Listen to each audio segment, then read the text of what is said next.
Salatu wassalamu ala rasulillah wa ala alihi wa ashabihi wa man tabi'ahu dah amma ba'du. Subhanaka la ilma lana illa ma 'allamtana innaka antal alimul hakim wa tub 'alaina innaka antat tawwabur rahim. Rabbi shrah li sadri wa yassir li amri wahlul 'uqdatam min lisani yafqahu qawli amma ba'du. Pengurus Masjid Nur An-Nisa Mapolres Tanjung Jabung Barat, para ustadz, pembina, paikar subuhan, para ketua, para jamaah sekalian, hadirin hadirat rahimakumullah. Di dalam Al-Quran ada beberapa hal yang selalu diiringkan ketika Allah katakan beriman, selalu diiringkan dengan wa'amilus shalihat ilal ladzina amanu wa'amilus shalihat ilal ladzina amanu wa'amilus shalihat, selalu begitu. Yang kedua, kata-kata salat selalu diiringkan dengan zakat. Aqimus shalah wa atuz zakah, aqimus shalah wa atuz zakah, berulang-ulang 27 kali dalam Al-Quran. Yang ketiga, ternyata ada perintah Allah yang perintah itu ditujukan agar kita taat kepada Allah, juga disuruh taat kepada kedua orang tua. Anishkurli wali walidayka wa qadha rabbuka alla ta'budu illa iyyahu wa bil walidaini ihsana. Ayat yang pertama yang saya baca tadi itu perintah untuk berterima kasih kepada Allah, bersyukur kepada Allah, dan berterima kasih atau bersyukur juga kepada kedua orang tua. Dalam ayat yang kedua dikatakan wa qadha rabbuka alla ta'budu illa iyyahu, janganlah kalian menyembah selain kepada Allah, wa bil walidaini ihsana, dengan kedua orang tua hendaklah engkau berbuat baik. Jadi ada tiga yang selalu beriringan tadi. Yang pertama apa tadi? Iman dan amal soleh, selalu itu. Wal asri innal insana lafi khusrin illal ladzina amanu wa amilus solihat, illal ladzina amanu apa wattini wazaitun wa turi sina wa hadzal baladil amin laqad khalaqnal insana fi ahsani taqwim thumma radadnahu asfala safilina illal ladzina amanu wa amilus solihat. Selalu beriringan amanu wa amilus solihat. Yang kedua apa tadi? Yang selalu beriringan salat dan zakat. Yang ketiga, perintah taat kepada Allah, juga taat kepada orang tua.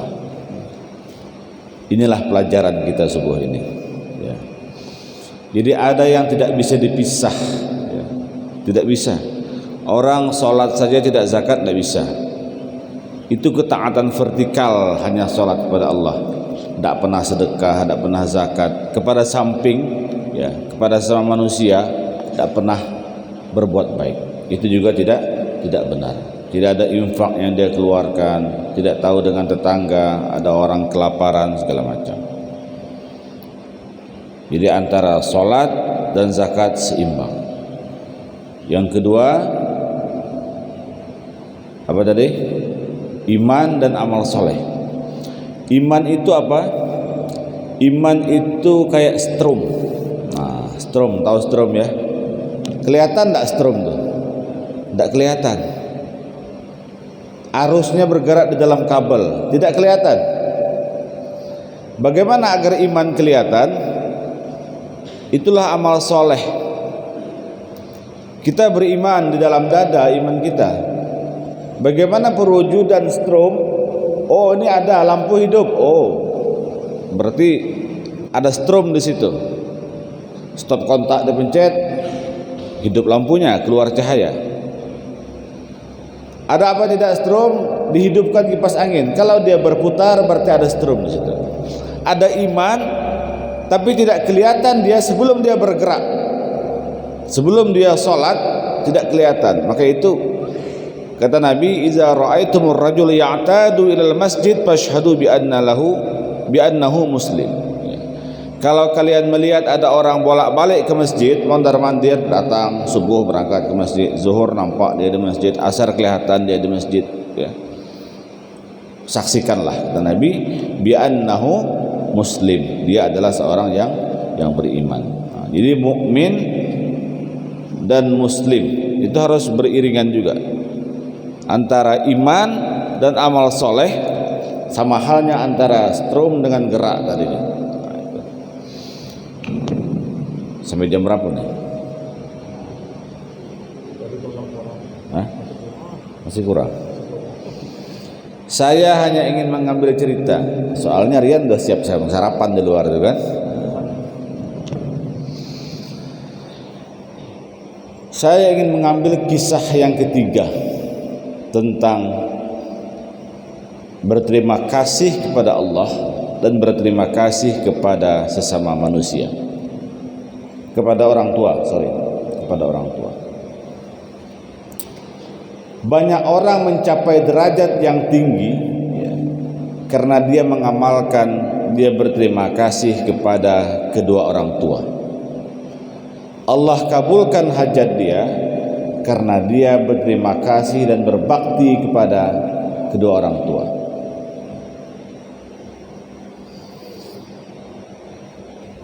Maka itu dalam hadis dikatakan ridallah fi ridal walidain wa suhtullah fi suhtil walidain. Ridha Allah itu terletak pada ridha kedua orang tua, pun sebaliknya murka Allah itu juga terletak pada murka kedua orang tua. Dalam hadis lain dikatakan doa orang tua kepada anaknya itu sama halnya doa Nabi kepada umatnya, artinya kabul.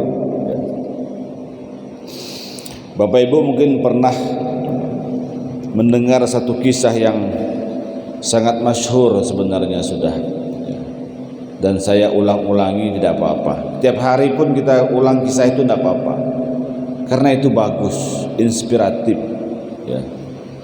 Kisah Uwais Al-Qarni. Kisah Uwais Al-Qarni. Siapa Uwais ini? Kapan dia hidup? Di mana dia tinggal? Uwais ini orang muda, Pak. Masih muda. Pemuda. Orang Yaman. Yaman itu jauh dari Madinah. Hari ini negara tersendiri Yaman itu. Kalau dulu zaman Nabi ada gubernur tersendiri. Nama gubernurnya Mu'adz bin Jabal Al-Ansari. Itu gubernur Yaman. Mu'adz bin Jabal inilah yang berdakwah ke Yaman. Ya, diutus Nabi dakwah ke Yaman, jadi penguasa di sana. Ternyata banyak sambutan orang-orang Yaman. Di antaranya adalah siapa tadi? Uwais Al-Qarni, yang masuk Islam melalui sahabat. Tidak masuk Islam melalui Nabi, tapi melalui sahabat. Dan ternyata Uwais ini meskipun hidup sezaman dengan Nabi, tetapi tidak pernah jumpa dengan Nabi. Maka itu dia tidak bisa disebut dengan sahabat. Karena definisi sahabat itu adalah orang yang pernah berjumpa dengan Nabi, beriman dengan Nabi, dan mati dalam keadaan Islam. Man laqiyan Nabi wa amana bih wa mata 'alal Islam. Itu ta'rif sahabat. Aisyah itu sahabat dalam artian ilmu hadis ya. Dia istri Nabi, tetapi dia dikategorikan sahabat dalam ilmu hadis. Mu'adz bin Jabal itu sahabat. Sa'ad bin Abi Waqqas sahabat. Abdurrahman bin Auf sahabat. Kenapa? Dia berjumpa dengan Nabi, beriman, mati keadaan Islam. Uwais sezaman dengan Nabi, tapi kena pada pasal yang tadi, tidak pernah berjumpa dengan Nabi. Meskipun dia mati dalam keadaan Islam nanti pada zaman Khalifah Ali bin Abi Thalib, ya, dalam perang Siffin, setelah perang Siffin. Nah, ada lagi orang sezaman dengan Nabi, Abu Lahab. Sahabat Nabi bukan? Ya bukan. Kenapa? Karena kena pada pasal tidak beriman tadi itu. Uwais Al-Qarni sezaman dengan Nabi, beriman dengan Nabi, tapi tidak pernah berjumpa dengan Nabi. Dia masuk Islam melalui sahabat. Lama kali dia sudah ingin jumpa dengan Nabi, ingin bertemu langsung dengan Nabi. Dia mendengar kisah-kisah akhlak Nabi yang mulia. Nabi itu orangnya begini, segala macam. Tapi dia tidak bisa hadir ke Madinah. Apa sebab? Karena dia memiliki ibu yang sudah tua, yang sudah renta, buta pula. Sudah tua, tidak bisa kemana-mana, buta pula. Siapa yang ngurus? Sementara ayahnya sudah meninggal dunia, tinggal dialah yang memelihara ibunya itu. Minta izin sama ibunya, kata maknya, gimana siapa yang jaga saya? Minta izin lagi, bukan tidak diizinkan, kata maknya, siapa yang jaga saya? Akhirnya Uwais mencoba meminta pertolongan kepada tetangganya, mau ndak selama saya berangkat nanti berjumpa Rasulullah ke Madinah, tolong jagakan ibu saya. Tetangganya mau, dihadapkan pada ibunya, akhirnya pun ibunya luluh. Sepertinya engkau sangat kuat ingin berjumpa dengan Nabi di Madinah. Yaman Madinah itu bukan tungkal Jambi, Pak. Jauh, berbulan-bulan perjalanan. Zaman itu pula pakai keledai, ya, hari ini saja masih jauh. Akhirnya maulah ibunya. Tapi pesan ibunya, kalau kau sudah berjumpa dengan Nabi, langsung pulang, ya, langsung pulang. Tidak usah lama-lama di Madinah. Sehari 2 hari cukup. Perjalanan sebulan. Nah, sehari 2 hari jumpa sudah langsung pulang. Karena aku sudah tua, kata ibunya. Berjalanlah. Dia orang miskin, keledai dipinjamkan oleh tetangganya yang baik, yang dalam perjalanan keledai itu pun mati, ya. Terus dia berjalan kaki sampailah ke Madinah. Sampai depan rumah Nabi, dia ucapkan salam, assalamualaikum ya Rasulullah. Tidak ada yang keluar. Nabi tidak ada di rumah. Ternyata yang keluar ada seorang wanita yang cantik, yang masih muda, yang dia adalah Aisyah binti Abu Bakar radhiyallahu anhuma, istri Nabi, ya. Ada apa wahai fulan? Dikatakanlah oleh Uwais, saya ingin jumpa Nabi. Kata Aisyah, Nabi sedang pergi berperang bersama para sahabat. Silahkan kalau mau menunggu tunggu, tapi kapan pulangnya Nabi dan para sahabat yang lain saya tidak tahu. Nah, silahkan.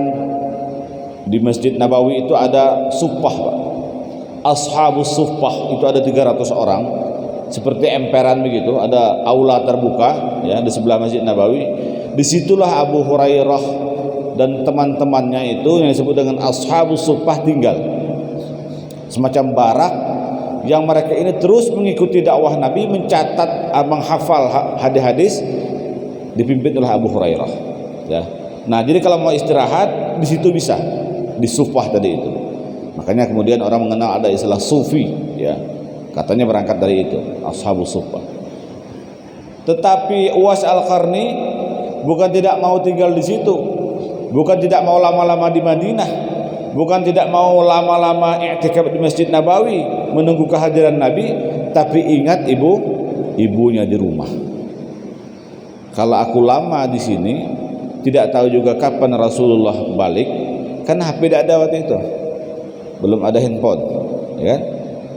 Maka ingat pesan maknya, kalau sudah sampai di Madinah dan berjumpa Nabi segera pulang. Bimbang, balik tidak. Akhirnya dia memutuskan, ingat emaknya, akhirnya dia pulang. Minta titip salam saja dengan Aisyah, ya. Sampaikan salamku kepada Nabi. Saya pulang, saya Uwais datang dari Yaman. Apa yang terjadi ketika Uwais pulang? Besok-besoknya Nabi pun datang. Apa yang disampaikan oleh Nabi kepada Aisyah? Waktu itu hadir ada Ali, ada Umar, ya, di samping Nabi. Wahai Aisyah, kata Nabi, apakah kemarin itu ada datang seorang pemuda yang bernama Uwais? Seorang pemuda dari Yaman, kata Nabi. Heran Aisyah, kok tahu ya Rasulullah? Saya tahu. Saya diberi ilham oleh Jibril, pemuda dari Yaman itu bernama Uwais. Jadi perjalanan Uwais ini dicatat oleh malaikat, diketahui oleh malaikat, dan dilaporkan kepada Nabi, meskipun Nabi tidak pernah berjumpa secara fisik pada Uwais ini. Apa kata Nabi? Wahai Umar, wahai Ali, kalau engkau berjumpa dengan laki-laki itu, kau minta doa dengan dia dan minta agar dia minta ampun kepada Allah Subhanahu wa taala tentang kau berdua. Itu pesan Nabi. Nabi pesan kepada Umar, ini sahih hadisnya. Nabi pesan kepada Ali, wahai Umar, wahai Ali, kalau kau jumpa minta doa sama dia agar dia minta ampun kepada Allah terhadap engkau berdua. Umar itu bukan tanggung-tanggung, bukan kaleng-kaleng, mertua Nabi. Anaknya Hafsah diserahkannya kepada Nabi. Khalifah kedua, makamnya di sebelah Nabi hari ini. Itu Umar bin Khattab. Ali tidak tanggung-tanggung, dia bukan kaleng-kaleng, sahabat itu, sepupu Nabi, sekaligus menantu Nabi, karena Fatimah dinikahkan Nabi dengan Ali. Dan zuriat Nabi hari ini hanya ada dari jalur Fatimah, karena semuanya sudah meninggal dunia sebelum Nabi meninggal dunia. Ali, Umar, minta ampunlah engkau kepada Allah dan minta doalah ya kepada Uwais tadi, dan minta agar Uwais juga minta ampun kepada engkau, kepada Allah tentang kau berdua. Penasaran, siapa sebenarnya Uwais ini? Rasulullah meninggal dunia, tidak pernah jumpa. Abu Bakar jadi khalifah, tidak pernah jumpa juga dengan Uwais ini.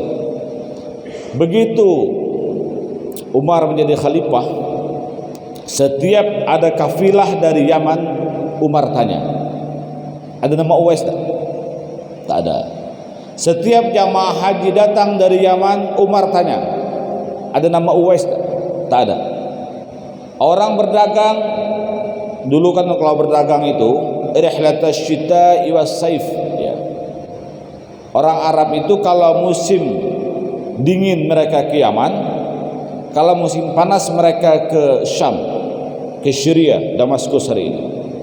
Itu dagangan mereka itu juga bukan kaleng-kaleng, itu antar negara, itu bukan babelok paret Yakob jualan pasar Senayan, bukan ya. Dagangannya antar negara. Jadi orang-orang jahiliyah itu bukan jahil matematika, bukan, tauhidnya yang jahil. Mereka dagangnya antar negara. Nah, termasuk pada zaman Nabi dan sahabat masih berdagang itu. Datang rombongan kafilah dari Yaman, ditanya, ya, ada enggak kafilah dagang ini bernama Uwais? Tak ada. Ada. Ya udah, tapi tetap ditanya. Ali bertanya, Umar khalifah bertanya, khalifah ini presiden, ya, dicari.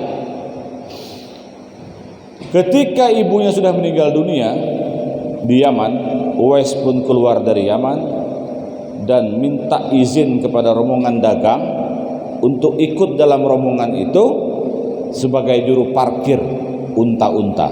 Nah, biar saya urus nanti unta-unta, saya kasih makan, saya ikat gitu ya. Karena dia orang tidak punya. Panjang ceritanya sedikit Pak, saya potong saja ya. Ketika datang kafilah itu, Umar dan Ali tanya, ada nama Uwais di rombongan ini? Kata kepala rombongannya, ada. Dia di belakang sedang mengurus unta-unta kami. Didatangi oleh Pak Presiden Umar bin Khattab ini dengan Ali. Hal anta Uwais? Ditanya dulu, manis buka, siapa namamu? Siapa engkau?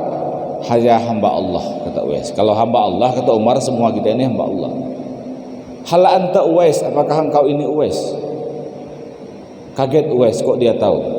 Karena Nabi ketika bertemu dulu ya, ketika dia masih hidup itu mengatakan, wahai Umar, wahai Ali, di tangan Uwais itu ada tanda putih. Maaf, tanda putih itu bekas penyakit sopak ya. Jadi Uwais itu dulu sekujur badannya itu putih kena penyakit sopak itu. Kalau orang Banjar bilang calak ya. Dia berdoa pada Allah, ya Allah hilangkan penyakitku, tapi tinggalkan sedikit. Doanya kabul, tapi Allah tinggalkan sedikit dekat tangannya. Tujuannya apa? Agar aku ketika melihat bekas cacat tadi itu, bekas putih tadi itu, aku bisa bersyukur, kata Uwais, aku dulu pernah sakit dan hari ini sembuh. Coba begitu Uwais. Nah Umar tahu ini tangannya ada putih, ini pasti Uwais. Akhirnya dia mengaku, ya saya Uwais. Apa kata Umar? Wahai Uwais, doakan kami. Kata Ali, doakan kami. Coba, dua khalifah itu minta doa kepada Uwais ya. Akhirnya dia pun mendoakan sesuai dengan amanah Rasulullah tadi itu, minta doa dan dia pun mendoakan.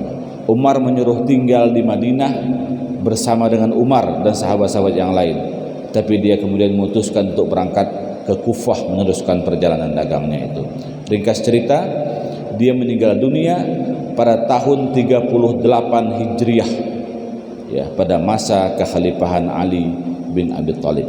Ketika dia meninggal dunia, menurut satu riwayat, para malaikat bersambung-sambung ya, sabnya itu untuk menyambut roh daripada Uwais Al-Qarni ini. Apa amalannya? Apa keutamaannya? Tidak lain baktinya dia kepada ibunya itu yang menyebabkan dia mulia ya. Jadi wali itu ada di rumah kita. Doa orang yang keramat itu, doa yang diijabah Allah itu ada di samping kita. Itulah mak kita, itulah ibu kita ya. Makanya kata sebagian ulama, tak perlulah engkau jauh-jauh berziarah. Kalau ada ibumu yang sudah tua dan renta, minta doalah sama dia. Ziarah ke sana, makam sana baik, tetapi lebih baik lagi kalau ada orang yang di samping kita, kita minta doa dengan dia karena tidak terhalang. Doa ibu pada anaknya, laksana doa Nabi pada umatnya. Itulah diantara kajian kita subuh ini, tidak bisa dipisah ini. Ya, iman, amal soleh, termasuk tadi apa? Taat kepada Allah dan taat kepada orang tua, karena redha Allah terletak pada redha orang tua. Uwais Al-Qarni mendapat derajat wali, menjadi orang mulia. Amalannya hanya satu, bakti kepada orang tua, wabil khusus ibunya yang sudah tua dan buta. Hadanallahu wa iyyakum ajma'in. Assalamualaikum warahmatullahi wabarakatuh.